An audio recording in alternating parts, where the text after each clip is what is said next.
யூடியூபில் காகித சக்தி செய்திகளை காணுங்கள். காகித சக்தி செய்திகளுக்காக செய்திகள் வாசிப்பவர் ராஜன் என்கிற சவுந்தரராஜன். அதிமுக திருவள்ளூர் தெற்கு மாவட்டம் அம்பத்தூர் சட்டமன்ற தொகுதிக்கு உட்பட்ட அனைத்து பகுதிகளுக்கான வாக்காளர்கள் சிறப்பு தீவிர திருத்த முகாம் தொடர்பான ஆலோசனை கூட்டம் 11/11/2025 அன்று மாலை 6 மணி அளவில் அம்பத்தூர் HPM பாரடைஸ் மண்டபத்தில் நடைபெற்றது.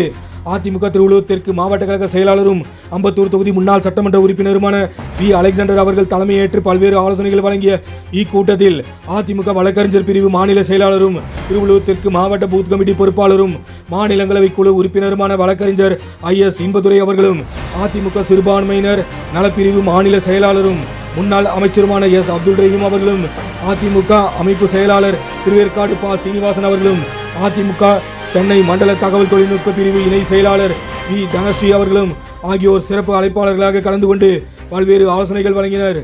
இக்கூட்ட முடிவில் அதிமுக அம்பத்தூர் தெற்கு பகுதி கழக செயலாளர் CV. மணி அவர்கள் இக்கூட்டத்தில் கலந்து கொண்ட அதிமுக மாநில மாவட்ட பகுதி ஒன்றிய நகர வட்ட ஊராட்சி கழக செயலாளர்கள் மற்றும் நிர்வாகிகள், பிற அணி செயலாளர்கள் மற்றும் நிர்வாகிகள், பாக முகவர்கள் உள்ளிட்ட அனைவருக்கும் நன்றி கூறினார்.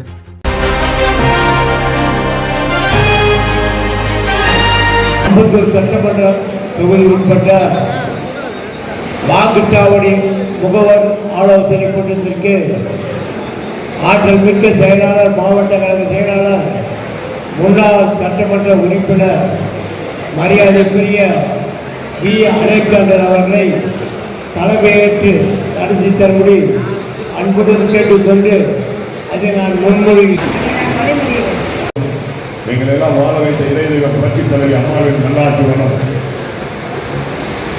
புரட்சித் தலைவி அம்மாவின் நல்லாட்சியை 4.5 ஆண்டுகள் சிறப்பான முறையிலே தமிழகத்திலே ஆட்சி செய்து 10 தொட்டியங்கள் தான் அனைத்து இடங்களிலும் பொதுமக்களால் பாராட்டப்பட்ட கழக பொதுச் செயலாளர், தமிழகத்தின் முன்னாள் முதலமைச்சர், இன்றைய தமிழகத்தினுடைய எதிர்கட்சி தலைவர், 2026 நடக்கின்ற தேர்தலிலே முடிசூடா மன்னனாக வர இருக்கின்ற சேலத்து சிங்கம் அண்ணன் கழக பொதுச் அண்ணன் முதலமைச்சராக பதவியேற்கின்ற அண்ணன் எடப்பாடியாருடைய ஆணைக்கிணங்க திருவள்ளூர் தெற்கு மாவட்ட கழகம் நம்முடைய அம்பத்தூர் தொகுதிக்கு உட்பட்ட 4 பகுதிகள் தொகுதிக்கு உட்பட்ட BLA 2 நிர்வாகிகள் ஆலோசனை கூட்டம் மற்றும் அந்த வார்டில் இருக்கின்ற பொறுப்பாளர்கள், நிர்வாகிகள், பகுதி கழக செயலாளர்கள், மாவட்ட நிர்வாகிகள் அனைவரும் ஆலோசனை கூட்டம் சீரோடும் சிறப்போடும் இங்கே நடைபெற்றுக் கொண்டிருக்கிறது.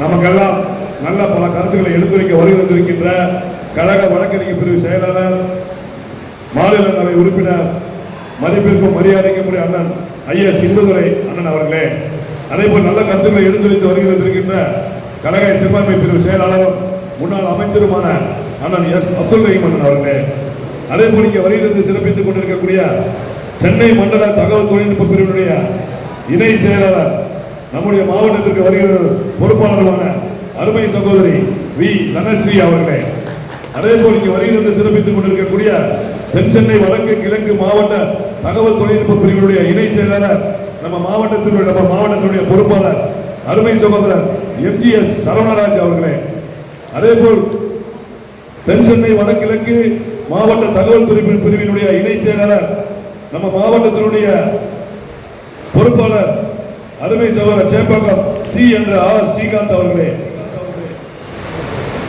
அதே போல் இங்கே வருகிறது சிறப்பித்துக் கொண்டிருக்கக்கூடிய மாவட்ட அவைத்தலைவர் திரு உத்தமராஜன் அவர்களே, அதே போல் இங்கே வருகிறது சிறப்பித்துக் கொண்டிருக்கக்கூடிய கழக அமைப்பு செயலாளர், மதிப்பிற்கும் மரியாதைக்கும் உரிய அண்ணன் திருவேற்காடு ப. சீனிவாசன் அவர்களே, அதே போல் இங்கே வருகிறது சிறப்பித்திருக்கக்கூடிய மாவட்ட கழகத்துடைய துணை செயலர் அருமையான முகப்பேர் பாலன் அவர்களே, மாவட்ட கழக இணை செயலர் இந்திராணி அவர்களே, மாவட்ட கழக பொருளாளர் K. ரவியண்ணன் அவர்களே, அதே போல் இங்கே வருகிறது சிறப்பித்துக் கொண்டிருக்கக்கூடிய பொதுக்குழு உறுப்பினர் பீனா பாண்டியன் அவர்களே, அம்பத்தூர் தெற்கு பகுதியுடைய பகுதி செயலாளர் C. அண்ணன் மணியண்ணன் அவர்களே, அம்பத்தூர் வடக்கு பகுதி கழகத்துடைய செயலாளர் மாமன்ற உறுப்பினர் அருமை சகோதரர் ஜான் அவர்களே, அம்பத்தூர் மேற்கு பகுதியுடைய செயலாளர் அருமை சகோதரர் KP. முகுந்தன் அவர்களே, அம்பத்தூர் கிழக்கு பகுதி கழகத்துடைய செயலாளர் N. ஐயனார் அவர்களே, அதே போல் இங்கே வருகிறது சிறப்பித்துக் கொண்டிருக்கக்கூடிய MGR மன்ற செயலாளர் டி. மகேந்திரன் அவர்களே, அம்மா பேரவை செயலாளர் LN. சரவணன் அவர்களே, மாவட்ட MGR இளைஞரணி செயலாளர் அருமை சகோதரர் MP. மைக்கேல்ராஜ் அவர்களே, மாவட்ட மாணவ செயலாளர் டேவிட் ராஜன் அவர்களே, மாவட்ட அண்ணா துணை செயலாளர் எஸ் பாஸ்கர் அவர்களே, மாவட்ட வழக்கறிஞர் பிரிவு செயலாளர் டி அறிவரசன் அவர்களே, மாவட்ட சிறுபான்மை பிரிவு செயலாளர் எஸ் ஜான் பீட்டர் அவர்களே, அதேபோல் இங்கே வரியிலிருந்து சிறப்பித்துக் கொண்டிருக்கக்கூடிய மாவட்ட வர்த்தக செயலாளர் பிரபாகரன் அவர்களே, மாவட்ட தகவல் தொழில்நுட்ப பிரிவு பத்மநாபன் அவர்களே, அதேபோல் இங்கே வரியிலிருக்கக்கூடிய வட்டக்கழகத்துடைய ஆற்றல் மிக்க செயலாளர்களே, பகுதி நிர்வாகிகளே, பகுதி கழகத்துடைய நிர்வாகிகளே, அதேபோல் இங்கே வரியிலிருந்து சிறப்பித்துக் கூட மாவட்ட ஐடிவியை சார்ந்த நிர்வாகிகளே, அதேபோல் இங்கே வரியிலிருந்து சிறப்பித்துக் கொண்டிருக்கக்கூடிய பகுதி கழகத்துடைய நிர்வாகிகளே, வட்டக்கழகத்தினுடைய ஆற்றல் மிக்க செயலாளர்களே, வட்ட நிர்வாகிகளே, ஒவ்வொரு பாகத்திலையும் BLA 2 சிறப்பான முறையிலே பணியாற்றி வருகின்ற தன்னலம் இல்லாமல் கட்சி நலனே ஒன்று என்று எந்த ஒரு பிரதிபலியும் எதிர்பார்க்காமல் பணியாற்றி வருகின்ற BLA 2 சேர்ந்த அத்தனை நிர்வாகிகளுக்கும் என்னுடைய மாலை நேரத்து வணக்கத்தை தெரிவித்துக் கொண்டு கழக பொதுச் செயலாளர் அண்ணன் அவர்கள் உடனடியாக BLA 2 கூட்டத்தை நடத்தி நாம் அந்த ஒவ்வொரு பாகத்திலும் எவ்வாறு பணி செய்ய வேண்டும் என்பதை அவர்களுக்கு தெளிவுபடுத்த வேண்டும். அவர்கள் சிறப்பான முறையிலே பொதுமக்களை சந்தித்து சிறப்பான முறையிலே பணி செய்ய வேண்டும் என்பதற்காக அந்த SIR என்பதை பற்றி விளக்கமாக உங்களுக்கு எது டவுட் வரக்கூடாது, அதற்காக தான் இந்த கூட்டம் எல்லாரையும் கூப்பிட்டு உங்களுக்கு எல்லாம் தெளிவாக சொல்வதற்காக இந்த கூட்டத்தை நம்ம போட்டிருக்கோம். நம்முடைய புரட்சி தலைவி புரட்சி தலைவி அம்மாவின் ஆட்சி நடத்த அண்ணன் எடப்பாடி ஆட்சியிலே சட்டம் ஒழுங்கு சீராக இருந்தது. போலீஸ் எல்லாம் பயந்தான், பொதுமக்கள் நிம்மதியா இருந்தாங்க. ஆனா இன்னைக்கு சட்டம் ஒழுங்கு சந்தி சிரிக்கி வந்திருக்க அத்தனை வட்டக்கழக செயலாளர்கள், பாக பொறுப்பாளர்கள், அந்த வட்டத்தில் போட்டிருக்க நிர்வாகிகள், அதே போல பகுதி கழகத்துடைய செயலாளர்கள், மாவட்ட நிர்வாகிகள் ஒரு கவனிக்க வேண்டிய ஒரு முக்கியமான விஷயம் என்னன்னா, யாருக்கெல்லாம் நம்முடைய கழக பொதுச் செயலாளர் அவர்கள் ஒரு சொல்லி அமைச்சிருக்காங்க. யாருக்கு ஃபார்ம் வழங்கப்பட்டுள்ளது, அந்த ஓட்டர் லிஸ்ட் ஒன்று இருக்குல்ல, ஒரு நாளைக்கு 50 பேருக்கு கொடுக்குறாங்க. ஒரு நாளைக்கு 50 பேருக்கு கொடுக்குறாங்க. 50 பேர் கொடுக்கும்போது யாருக்கு கொடுத்துருக்கு, அதாவது சிகப்பு இருக்கிற ரெட் கலர் பென்ல டிக் பண்ணிடணும். அந்த போட்டோ பக்கத்துல உங்களுக்கு கொடுக்கப்பட்ட வாக்குச்சாவடி அந்த போட்டோவோட கொடுத்துருக்காங்க வாக்காளர்கள் பட்டியல், அதுல சிகப்பு கலர்ல டிக் பண்ணிடணும். யாருக்கு அந்த படிவம் கொடுக்கப்பட்டிருக்கின்றது. அதே போல யார் டெத்துனா பிளாக் கலர்ல டீன் போடுது, யாரெல்லாம் டெத்தோ அந்த போட்டோ பக்கத்துல. அதே மாதிரி ஷிஃப்டிங் இங்க இருந்து மாறி போயிட்டாங்க, எஸ் போடுங்க. ஷிஃப்டிங்னா எஸ் போடுங்க, பிளாக்ல எஸ் போடுங்க. அதே மாதிரி 80 வயதுக்கு மேற்பட்டவர், அதே அரசு ஊழியர்கள், மத்திய அரசு ஊழியர்கள், நம்ம கார்பரேஷன்ல வேலை செய்யக்கூடிய யாரெல்லாம் இருக்காங்களோ அவங்களுக்கும் என்ன பண்ணா அவங்க ஓட்டையும் தனியா நம்ம தனியா நோட்ல எழுதி வச்சுக்கணும். ஒரு பூத்துலயும் 15 ஓட்டு, 20 ஓட்டு, 25 ஓட்டு தான் இருக்கும் 80 வயசுக்கு மேல இருக்கவங்க அரசு ஊழியர்கள். ஏன்னா இந்த ஓட்டு 10 நாளைக்கு 15 நாளைக்கு முன்னாடி தபால் ஓட்டு போட்டுருவாங்க. நம்ம தேர்தல் அறிவிச்ச உடனே இவங்க எல்லாம் பார்த்து கேன்வாஸ் பண்ணோமா, அந்த 20-30 ஓட்டு ஒவ்வொரு பூத்துக்கும் போய் நம்ம கேன்வாஸ் பண்ணி அவர்களை பேசி அந்த பிள்ளைக்கு வாக்களிக்க வைக்க வேண்டும். இதையெல்லாம் நாம் செய்தால்தான் நம்ம வெற்றி பெற முடியும். அதே போல ஃபார்ம் ஃபில்அப் பண்ணி பொதுமக்கள் திருப்பி கொடுக்குறாங்க. திருப்பி கொடுக்கும்போது கிரீன் கலர் பென்ல டிக் பண்ணிக்கணும் யார் கொடுத்துருக்காங்க. ஒரு வாக்காளர்கிட்ட ரெட் பென்ல டிக் பண்றோம், ஃபார்ம் கொடுத்துருக்காங்க. ஃபார்ம் திருப்பி கொடுத்தவங்க நல்லா கவனிங்க, வட்டக்கழக செயலாளர்கள், பகுதி கழக செயலாளர்கள், அந்த வார்டுடைய நிர்வாகிகள் BLA 2 கொஞ்சம் கவனிங்க. இதை நம்ம செஞ்சோம்னா ஒரு பூத்துல எவ்வளவு பேருக்கு ஓட்டு கொடுத்துருக்கோம், அந்த படிவம் கொடுத்துருக்கோம், திருப்பி எவ்வளவு வந்திருக்கு, திருப்பி எவ்வளவு டெத்து, எவ்வளவு ஷிஃப்டிங் கணக்கு ஒவ்வொரு பாக பொறுப்பாளரும் கண்டிப்பா நீங்கள் வட்டக்கழக செயலாளர் ஒப்படைக்கணும். ஏன்னா எதுக்கு இது சொல்லனா, மீண்டும் நீங்க கொடுத்தவங்க திருப்பி வாக்காளர் பட்டியல் வரும். அப்ப இதுவும் கரெக்டா இருக்கா, இல்ல ஏதாவது திட்டக்குழு பண்ணிருக்காங்களா, வேற ஏதாவது வாக்க சேர்த்திருக்காங்களா கண்டுபிடிக்கும். நம்ம இதை பண்ணலன்னா அவங்க எவ்வளவு ஓட்டு சேர்த்தா யாரை சேர்த்தா நமக்கு தெரியாது. நம்ம கஷ்டப்பட்டதெல்லாம் வீணா போயிடும். ஒவ்வொரு பாகத்திலையும் 20 ஓட்டு 30 ஓட்டு நல்ல ஓட்டை சேர்த்துட்டாங்கன்னா அந்த ஓட்டை மட்டும் போடுறதுக்கு திமுக ரெடியா இருக்கும். ஏன்னா மக்கள் ஓட்டு போட மாட்டாங்க, மக்கள் திமுகவுக்கு வாக்களிக்க மாட்டார்கள், இது உறுதி. நிர்வாகிகள் அனைவருக்கும் என்னோட முதற்கான் வணக்கத்தை தெரிவிச்சுக்கிறதோட ஒரு சின்ன உங்கள் சகோதரியோட ஒரு சின்ன ரெக்வஸ்ட் என்னன்னா, இந்த BL2 நிர்வாகி அப்படின்னு போட்டிருக்கிறது ஒரு சாதாரண பொறுப்பல்ல. நீங்கள் தான் இந்த வருஷத்தோட ஹீரோயின்ஸ். கரெக்டாக? ஏன்னா இதில் நிறைய BL2 பெண்கள்னு நான் கேள்விப்பட்டேன். அப்படியா? அதில் எனக்கு ரொம்ப பெரிய சந்தோஷம். அதுக்கு ஸ்பெஷல் தேங்க்ஸ் நம்ம மாவட்ட செயலாளருக்கு. காரணம் கண்டிப்பாக நீங்கள் நல்லாவே அடிக்கலாம். ஏன்னா எங்கள் அண்ணி ஒருத்தர் சொன்னால், எங்கள் அக்கா ஒருத்தர் சொன்னால், என் தங்கச்சி ஒருத்தர் சொன்னால் நிச்சயமாக 50 ஓட்டு எனக்கு நிச்சயம், கழகத்துக்கு நிச்சயம். கரெக்டாக? ஆவடி அம்பத்தூர் தொகுதி திரும்ப நம்மளோட அனைத்து இந்திய அண்ணா திராவிட முன்னேற்ற கழகத்தோட கோட்டைன்னு நிரூபிப்பீங்க இல்லையா? இதை தான் பொதுச் செயலாளர் எதிர்பார்க்குறாங்க. வேற ஒன்றுமே இல்லை. BL2 நிர்வாகிகள் அனைவருக்கும் சகோதரியோட சின்ன வேண்டுகோள், சிம்பிளான விஷயம் தான். உங்ககிட்ட எலெக்ஷன் கமிஷன் மூலியமா நம்ம மக்கள் கிட்ட கொண்டு போய் இருக்கிற அந்த படிவத்தை சரியான முறையில் நம்ம ஃபில் பண்ண போகிறோம். அந்த ஃபில் பண்ணுற அந்த ஒவ்வொரு விஷயத்தையும் நீங்கள் ஒரு சின்ன சின்ன விஷயம் இருந்தாலும் சரி, இப்போ வந்து நிறைய இன்ஸ்டாகிராம்ஸ், ஃபேஸ்புக்ஸ், ட்விட்டர்ஸ், அதுக்கப்புறம் நம்ம பார்க்குற யூடியூப் சேனல்ஸில் நிறையா விதமான வீடியோக்கள் வருது. அதை பார்த்து யாரும் கன்ஃபியூஸ் ஆக வேண்டாம். எங்களோட ஐடி விங் சார்பாகவும் பிரத்யேகமான முறையில் எங்கள் மாநில செயலாளர்கிட்ட சொல்லி நான் உங்கள் எல்லாருக்கும் புரிகிற வகையிலும் எளிய முறையிலும் மக்களுக்கு போய் சேர்ற மாதிரியான வீடியோக்கள், பதிவுகளை போட சொல்லியிருக்கேன். கூடிய சீக்கிரம் நம்ம கழக கண்மணிகளுக்கும் அது வந்து சேரும். இந்த ஃபார்ம் தப்பானா திருப்பி கொடுக்க மாட்டாங்கன்னு சொல்கிறாங்க இல்லையா, அந்த விஷயம் தவறு. நம்ம ஆன்லைனில் அந்த ஃபார்மை டவுன்லோட் செஞ்சுக்கலாம்.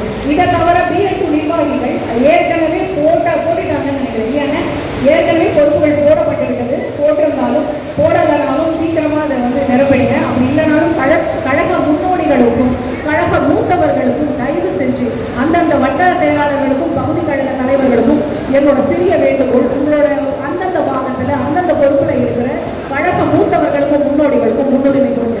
அப்படி கொடுக்கப்படலையா, தயவு செஞ்சு அந்த BL2 நிர்வாகி அந்தந்த பூத்தில் இருக்கிற 60 வயசுக்கு மேலே இருக்க நம்ம கழகத்துக்காக உயிர் விட்டு இப்போ வரைக்கும் வேலை செஞ்சுட்டு இருக்கிற அந்த மூத்தவர்களுக்கும் கூட கூட்டிட்டு போங்க. ஏன்னா அந்த பெரியவருக்கு தெரியும் யார் சொன்னால் எங்கே சொன்னால் எல்லா விஷயமும் கரெக்டாக நடக்கும். யாருக்கும் இங்கே எதுக்கும் யாரும் ஓரம் கட்டப்படுறதில்லை. இந்த உள்கட்சி பூசல் இதெல்லாம் ஓரமாக ஒதுக்கி வச்சுட்டு நம்ம ஃபோக்கஸ் பண்ண வேண்டியது இன்னும் 4 மாதம் தான். நம்ம பொதுச் செயலாளர் நம்மளை நம்பி தான் இருக்காரு, கழகம் நம்மளை நம்பி தான் இருக்கு. இந்த திராவிட மாடல் அரசை சீக்கிரமாக வீட்டுக்கு கொண்டு போய் விடணுங்கிற ஒரே ஒரு லட்சம் தான் நமக்கு. 2026 2 பேருக்கு மட்டும்தான் போட்டி. ஒன்று ADMK, இன்னொன்று கேட்கல, கேக்குதா? கூட்டணியை பத்தி பொதுச் செயலாளர் பார்த்துப்பாரு. நம்ம வேலையை மட்டும் பார்த்தா போதும். நாளைய நமதே கரெக்ட் சத்தமா வரலுமே நம்மளோடது கரெக்டா. இந்த கல்யாண மண்டபத்திற்கு வந்தால் நிறைய வாட்டி வந்திருக்கேன். நம்ம மாவட்ட கழக செயலாளர் அலெக்சாண்டர் அவர்களுக்கு அதிர்ஷ்டமான மண்டபம் இது. ஏன்னா இவரை தோக்கடிச்சிட்டாங்க. அதற்கு பிறகு இங்க வந்து நான் பேசுறேன். துரோகிகள் எல்லாம் அனைத்து இந்திய அண்ணா திராவிட முன்னேற்ற கழகத்துக்கு துரோகம் செய்யணும் எவனுமே உருப்பட முடியாது. கடுமையான வார்த்தையை அன்னைக்கு நான் உபயோகப்படுத்துகிறேன். அதன் பிறகு அவர் நகர செயலாளர், சட்டமன்ற உறுப்பினர், ஒரு பதவி தான். அவர் ஒரு பதவிக்குள்ள அவரை ஜோதிச்சாரனாகி கவனித்து இருப்பார். அவரை நகர செயலாளராக்கி, மாவட்ட செயலாளராக்கி, இன்னைக்கு சட்டமன்ற உறுப்பினராக, மீண்டும் சட்டமன்ற உறுப்பினராக வருவதற்கு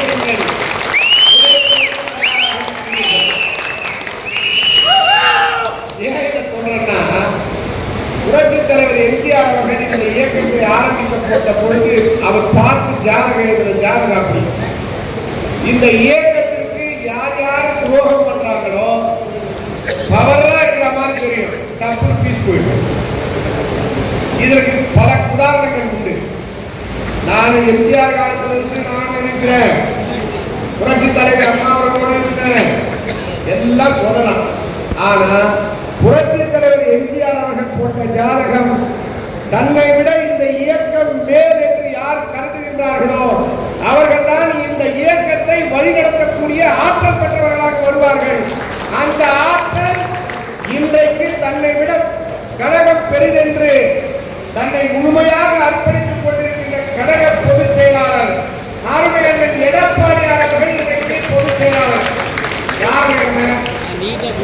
இந்த 2 கோடி தொண்டர்களை காக்கின்ற மிகப்பெரிய பொறுப்பை எவ்வளவு அழுத்தங்கள் அவருக்கு, எவ்வளவு எதிர்முறை எதிர்கட்சியில வந்தாங்க, வீட்டுக்குள்ளேயே வந்தாங்க, வீட்டுக்குள்ள மேலே ஏறினா காலை பிடிச்சி இழுக்கிறார், கேஸ் போடுறான், இல்லாத பொருளாதார சொல்றான், நடந்ததே நடக்காதுன்னு சொல்றான், சின்ன கதையில பேசிட்டாங்கன்னா இன்னைக்கு யூடியூப் வாயிலாக சின்ன கதையை பேச ஆரம்பிச்சு எதை வேணாலும் யூடியூப்ல விடுறான், பொய்யா அளந்து விடுறான். இன்றைக்கு சொல்லுகிறேன், அனைத்து இந்திய அண்ணா திராவிட முன்னேற்ற கழகம் என்பது இது தானாக வளர்கின்ற கட்சி. எப்படி சில மதங்கள் வளர்ந்து கொண்டிருக்கிறதோ அது போல இந்த இயக்கம் யார் இருந்தாலும் இல்லாமலும் அதிமுக என்னைக்குமே இந்திய தேர்தல் ஆணையம் இந்த பொறுப்பாளர்கள் பாகமுகவர்களுடைய என்னென்ன பணிகள் செய்ய வேண்டும் என்று தேர்தல் ஆணையம் ஒரு அட்டவணை கொடுத்திருக்கின்றார்கள். நவம்பர் 4 டிசம்பர் 9 அந்த வாக்காளர்களை சரிபார்க்கின்ற பணியை நடத்த வேண்டும் என்று உத்தரவிட்டு அந்த பணி நம்முடைய மாவட்ட செயலாளர் சொன்னது போல ஆவடி நகர அம்பத்தூர் நகராட்சியில் இருக்கின்ற துப்புரவு பணியிலிருந்து 6,000 கோடி இந்த பணியை செய்து கொண்டிருக்கிறார்கள். இன்றைக்கு அனைத்து இந்திய அண்ணா திராவிட முன்னேற்ற பொதுச் செயலாளர் இந்திய தேர்தல் ஆணையம் வரவேற்று பணியை வரவேற்றிருக்கின்றோம். ஆனால் திராவிட முன்னேற்ற கூட்டணியை சேர்ந்தவர்கள்லாம் இது பித்தலாட்டம் என்று சொல்லி உச்ச நீதிமன்றத்தில் போய் வழக்கு கொடுத்தாலும் இன்றைக்கு அதோட தீர்ப்பு தள்ளுபடி செய்து விட்டார்கள். உச்ச நீதிமன்றத்தில் திமுக கொடுத்தது அந்த வழக்கை தள்ளுபடி செய்து விட்டார்கள். இருந்தாலும் இன்றைக்கு இந்த தமிழ்நாட்டில் இருக்கின்ற எல்லா மாவட்டங்களிலும் திராவிட முன்னேற்ற கூட்டணி இன்றைக்கு ஆர்ப்பாட்டம் நடத்தி கொண்டிருக்கிறார்கள். இதையெல்லாம் மக்களை திசை திருக்கின்ற இந்த ஆர்ப்பாட்டம் எதற்கு என்று சொன்னால், இன்றைக்கு வருகின்ற அந்த PLO அரசு அதிகாரிகள் தமிழ்நாட்டை சேர்ந்த அரசு துறையை சேர்ந்தவர்கள் அந்த பணியை செய்து கொண்டிருக்கிறார்கள். இன்றைக்கு அமைச்சராக இருக்கின்றார்கள், MLA இருப்பார்கள், மாவட்ட செயலாளர் அதிகாரத்தில் ஆளுங்கட்சியில் இருப்பவர்கள் அவர்கள் அந்த அரசு பணியில் இருக்கின்ற அந்த டீச்சராக இருந்தாலும் சரி, நகராட்சி மாநகர அதிகாரிகளாக இருந்தாலும் அவர்களுடைய கட்டுக்கோப்பை வைக்கின்ற பணியை செய்து கொண்டு இந்த முறை ஆர்ப்பாட்டம் நடத்துவது உச்சநீதிமன்றம் போன்ற சில புத்தலாட்ட வேலையெல்லாம் செய்வார்கள். அதற்காக நம்முடைய பொதுச் செயலாளர் 2ஆம் தேதி ITV கூட்டம் அன்று மதியம் எந்த நானும் நம்முடைய பொறுப்பாளர் சீனிவாசன் மாவட்ட பொறுப்பாளர் கூட்டம் 5வது மாவட்ட செயலர் கூட்டம் தனித்தனியாக இந்த பணியை நாம் சிறப்பாக செய்ய வேண்டும். BLA 2 என்று சொன்னால் இது ஒவ்வொரு கட்சியினுடைய அங்கீகாரம் கொடுத்து அந்த பொறுப்பாளர் அங்கே நியமித்திருக்கின்ற அம்பத்தூர் சட்டமன்ற தொகுதியில் 350 பூத்துகளில் அந்த BLA 2 இருக்கின்றார்கள். இந்த BLA 2க்கு நம்முடைய ஆட்சித்தலைவர்கள் பேசுவதற்கு எந்த அதிகாரத்தில் பேசுவதற்கும் அதிகாரம் கொடுத்திருக்கின்றார்கள். அதனால் நீங்கள் அந்த இடத்துல நீங்கள் அந்த ஆசிரியர்களோ நகராட்சி மாநகராட்சி அதிகாரிகள் வரும்போது ஒரு வீடாக செல்லும்போது அந்த BLA 2 நீங்கள் அதை போய் சரிபார்க்க வேண்டும். எந்த வீட்டில் அந்த ஃபார்ம் கொடுத்துருக்காங்க, எந்த வீட்டில் கொடுக்கல அப்படின்ற அந்த வயலெல்லாம் நீ போட்டு இதெல்லாம் பார்க்கணும். இந்த பணியை தான் செய்ய வேண்டும் என்று நம்முடைய பொதுச் செயலாளர் சொல்லி மாவட்ட கூட்டத்தை ஏற்பாடு செய்திருக்கிறோம். அவர்கள் கூர்ந்து இந்த பணியை நீங்கள் சிறப்பாக செய்ய வேண்டும். முதல்ல பேச சொன்னாங்க, நான் மிக்சர் சாப்பிட்டோம் என்று காத்தேன். மிக்சர் என்னன்னா, மிக்சர்னா என்ன அர்த்தம் அப்படின்னா அது கலவை. என்ன கலவை அப்படின்னா, நான் இங்கே பார்த்தோம், இறங்குற உடனே காரில் இறங்கும் போது பார்த்தேன், ஒரு வீரம், ஒரு விவேகம், விசுவாசம் அனைவருடைய முகங்களிலும் கலவையாக கொப்பளிக்கிறதை நான் பார்த்தேன்.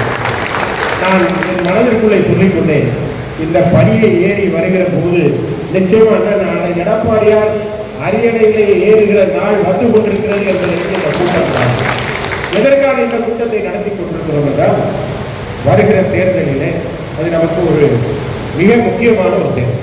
அனைத்து இந்திய அண்ணா திராவிட முன்னேற்ற கழகம் தான் தமிழகத்திலே ஆட்சியில் தொடரும் 100 ஆண்டுகள் வாழும்னு அம்மா சொன்னாங்க.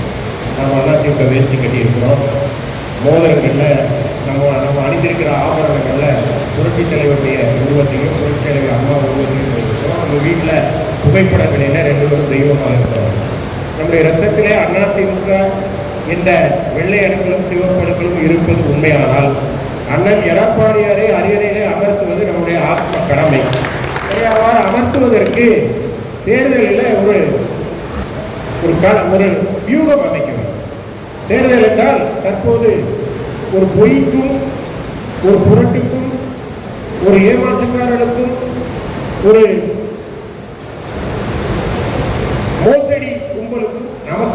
இடையே நடக்கப் போகிற ஒரு தேர்தல். முழுக்க முழுக்க பொய்யாக வாக்குறுதிகளை கொடுத்து பொய்யாக பேசி ஆட்சியை பிடித்தார். அவர் சின்ன கதை ஒன்று சொல்றார். ஒவ்வொரு மனிதன் பிறந்ததும் மேலோகத்தில் ஒரு கடிகாரம் மாட்டியிருப்பாங்க. ஒவ்வொருத்தருக்கும் ஒரு கடிகாரம். அலெக்சாண்டருக்கு ஒரு கடிகாரம், அப்துல் ரஹீமனுக்கு ஒரு கடிகாரம் இருக்கிற மாதிரி ஒவ்வொருக்கும் ஒரு கடிகாரம். மேலோகத்திற்கு போன ஒரு இந்திரன் அங்க இருக்க கடிகாரங்களை பார்த்து இது என்ன கடிகாரம் அப்படின்னு தேவலோகத்தில் கேட்கும் போது அவங்க சொன்னாங்களா, ஒவ்வொருத்தருக்கும் ஒரு கடிகாரம். அப்போ எல்லா கடிகாரமும் ஓடிட்டு இருக்கு, ஒரு கடிகாரம் கொண்டு மட்டும் அசையாம அப்படியே இருக்கு. இது ஏன் இந்த கடிகாரம் ஓடல என்று கேட்கிற போது, இந்த கடிகாரம் எதற்காக கொடுக்கப்பட்டிருக்குன்னா, பூமியில இருக்கிற மனிதர் பொய் சொல்ல ஆரம்பிச்சா அந்த கடிகாரம் உள்ள ஓடும். ஒவ்வொருத்தர் பொய் சொல்ல, ஒரு மனிதன் பொய் சொல்ல ஆரம்பிச்சா வானுலகத்தில் இருக்கிற அந்த கடிகாரம் ஓடும். கடவுள் பார்த்துக் கொள்வார், பொய் பேசுறான் என்று. அப்போ ஒரு கடிகாரம் மட்டும் முள் அசையாமல் அப்படியே இருக்கிறது. இது யாருடைய கடிகாரம், இது யாருடைய கடிகாரம் என்று கேட்கிற போது அது அரிச்சந்திரனுடைய கடிகாரம் என்று சொன்னார்களா. பக்கத்துல சுவரில் ஏதோ ஒரு கடிகாரம், அது லேசா முள்ள ஆடிக்கிட்டே இருக்கு. பேட்டரி போனா இருக்கும் பாருங்க, அது யாருடைய கடிகாரம் என்று கேட்டது அது மகாத்மா காந்தியோட கடிகாரம் என்று சொன்னாங்க. நம்மளால கொஞ்சம் வேகமானவர். சரி, கருணாநிதி கடிகாரம் எங்க இருக்குன்னு கேட்டுட்டேன். ஏன்னா அதுவே மூடியக்கர் நிலம் தருவேன்னு சொன்னார்ல, வெட்டியக்கர அந்த வேகமா சொல்லிட்டு இருக்க, அதுதான் கருணாநிதியோட கடிகாரம்னு சொன்னாங்க. கூட போன இன்னொருத்தர் அதை விட வேகமானவர். சரி, கருணாநிதிக்கு இந்த சுத்துத ஸ்டாலின் கடிகாரம் எங்க என்று சொன்னதும், அது மிக மிக வேகமாக ஓடுவதனால் அதை நாங்கள் நல்லா காத்து வருதுன்னு டேபிள் ஃபேனை யூஸ் பண்ணிட்டு இருக்கோம் பாருங்க என்று சொன்னாங்க.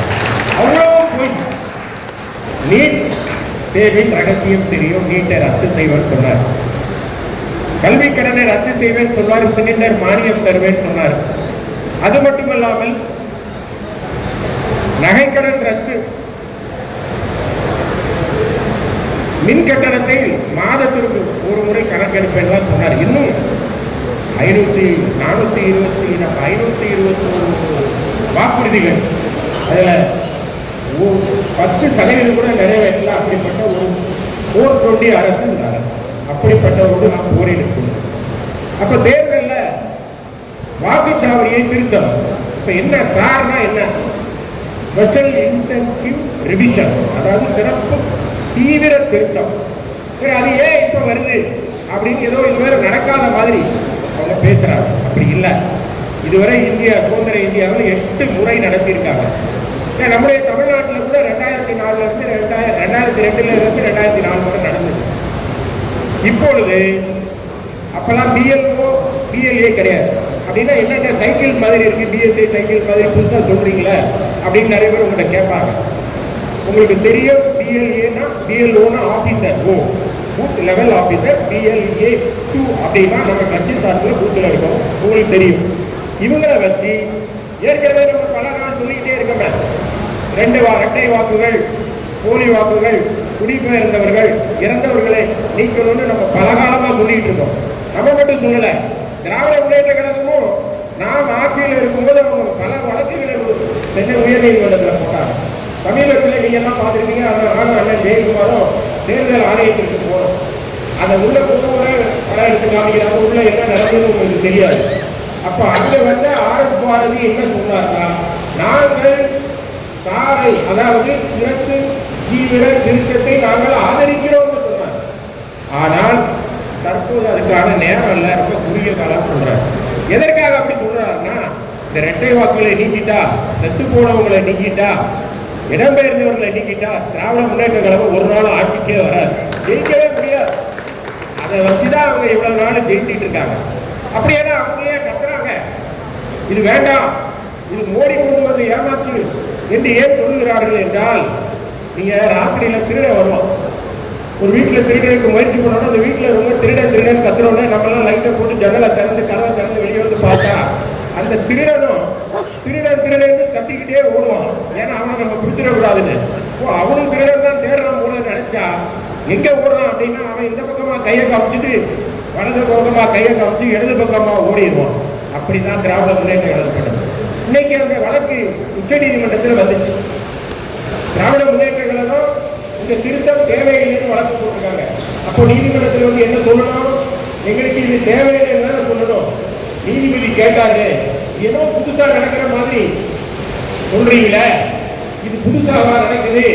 இது அரசியலமைப்பு சட்டத்தில் இருக்க, இந்திய தேர்தல் அதாவது மக்கள் பிரதிநிதி சட்டத்தில் இருக்குதானே என்று கேட்டதும், ஐயா நாங்கள் அதை ஆதரிக்கிறோம், ஆனா இப்ப நடத்தக்கூடாதுன்னு ஒரு புதுசா ஒரு கம்பி கட்டுற கதையை சொன்னாங்க. அதிமுக அந்த தீவிர திருத்தத்தை ஆதரிக்கிறது. உடனே நீதிபதி கேட்டாரு, ஆதரிக்கிறீங்கன்னா நீங்க தனியா ஒரு வழக்கு போட வேண்டியதானே, ஏன் இந்த வழக்குல நீங்க உங்களை சேர்த்துக் கொண்டீர்கள் என்று கேட்கிற போது ஒரு விளக்கம் சொன்னோம். ஒரு சட்டத்தை எதிர்த்துதான் ரிட் பெட்டிஷன் ஃபைல் பண்ண முடியும், ஆதரித்து ஃபைல் பண்ண முடியாது. எனவே எதிர்த்த வழக்கு எங்களை சேர்த்துக் கொள்ளுங்கள், தமிழ்நாட்டில் இவர்கள் செய்கிற முள்ளமாரித்தனத்தை நாங்கள் சொல்கிறோம் என்று நீதிமன்றத்தில் இன்றைக்கு சொன்னோம். ஆனா டிவில எல்லாம் போய் பாருங்க, பொய்யார் போயிருப்பாங்க. அதிமுக வழக்கை எடுத்துக்கல, இந்த வழக்கை நாங்கள் தள்ளுபடி செஞ்சிருவோம் அப்படின்னு சொல்லுவோம். அவர் என்ன சொன்னார் நீதிபதி? இந்த வழக்கை நீங்க ஏன் தனியா நான் இதை தள்ளி வைக்கிறேன், நீங்க தனியா ஒரு வழக்கு போடக்கூடாதா என்று கேட்டார். அதுக்கு விளக்கம் சொன்னோன்னே ஏற்றுக்கொண்டு அதிமுக வழக்கை ஏற்றுக்கொண்டு அந்த வழக்கில் 26ஆம் தேதி விசாரணை நடக்கும் சொல்லியிருக்காரு. நீ ஏன் திராவிட முன்னேற்ற கழகத்துக்கு பயப்படுறது? காரணம் திமுக அச்சம். அண்ணா யூனிவர்சிட்டியில் ஒரு சார் இன்னும் கண்டுபிடிக்கப்படாம இருக்காரு. பாதிக்கப்பட்ட பெண் சொன்ன சாரை இன்னும் கண்டுபிடிக்கல. இன்னும் 5 மாசம்தான் அதிமுக ஆட்சி வந்தது. அந்த சாரை மொத்த மண்ணேரை கூட்டிட்டு வெளியே வருவோம், நீதிமன்றத்தில் நடக்கும்.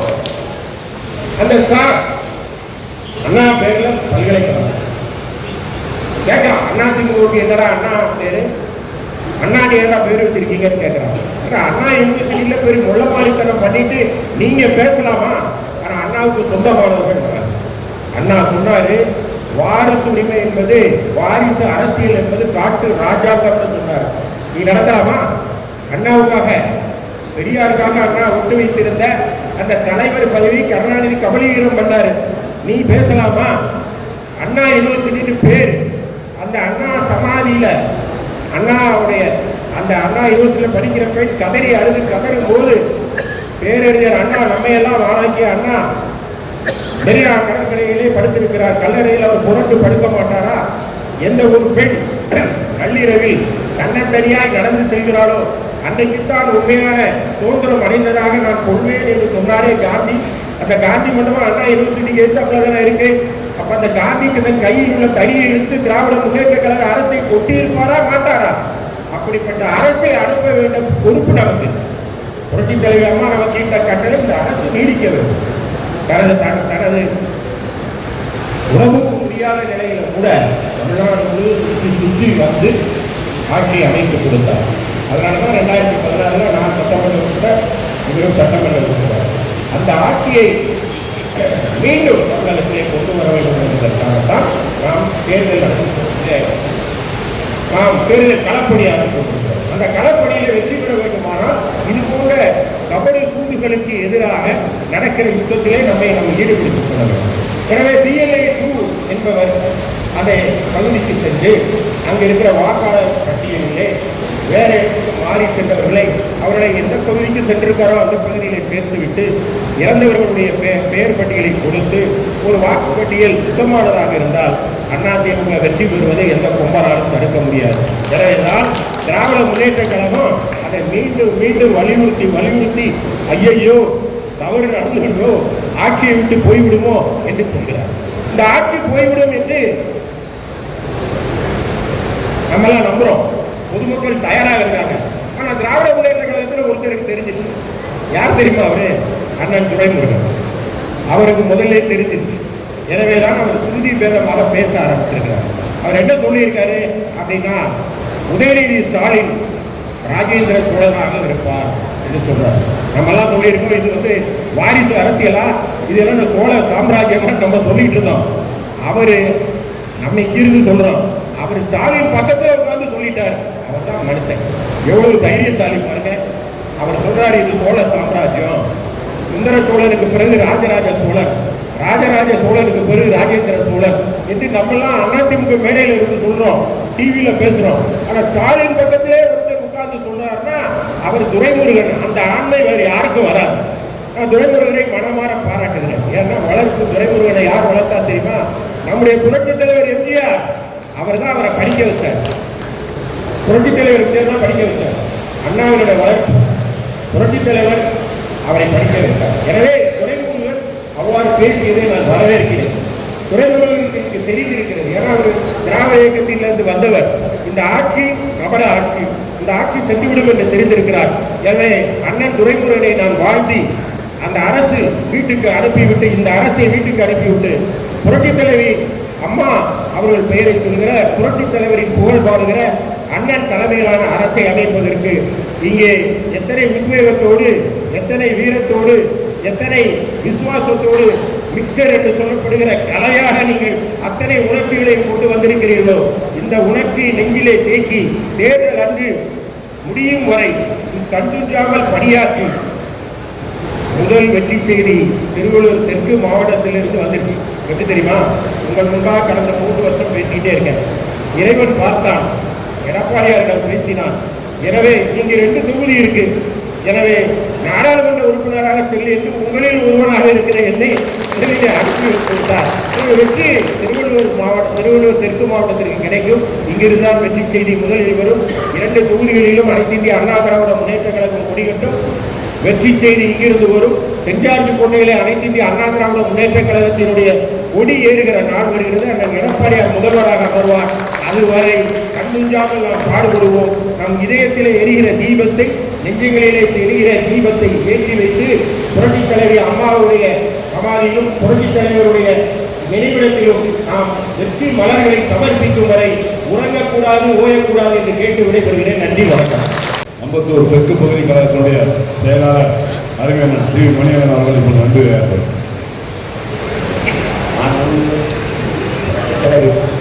அவர்களின் நல்லாசுடன் புரட்சித் தலைவர் எம்ஜிஆர் அவர்களின் நல்லாசுடன் கழக பொதுச் செயலாளர் முன்னாள் முதலமைச்சர் எதிர்கட்சி தலைவருமான அண்ணன் எடப்பாடியார் அவர்களுக்கு ஆணைக்கு இறந்த திருவள்ளூர் தெற்கு மாவட்ட கழக சார்பாக PNU ஆலோசனை கூட்டத்துக்கு வருகை கொடுத்திருக்கிறார். அண்ணன் ஐஎஸ் இன்பத்துறை அவர்களே, PUC அவர்களே, அண்ணன் அப்துல் ரஹீம் அவர்களே, கழக அமைப்பு செயலாளர் சீனிவாஸ் அவர்களே, விழுப்புரம் மாவட்ட கழக செயலாளர்களே, வட்டக்கழக செயலாளர்கள், பகுதிக்கழக செயலாளர் அனைவருக்கும் மாலை வணக்கம் தெரிந்து கொண்டு அனைவருக்கும் வருகைக்கு கூறிக்கொண்டு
நிலவிற்பனையில் நம்பிக்கையான நிறுவனம் GRS என்டர்பிரைசஸ் பெரியபாளையம் அருகே வடமதுரை எர்ணாகுப்பம் மெயின் ரோடு.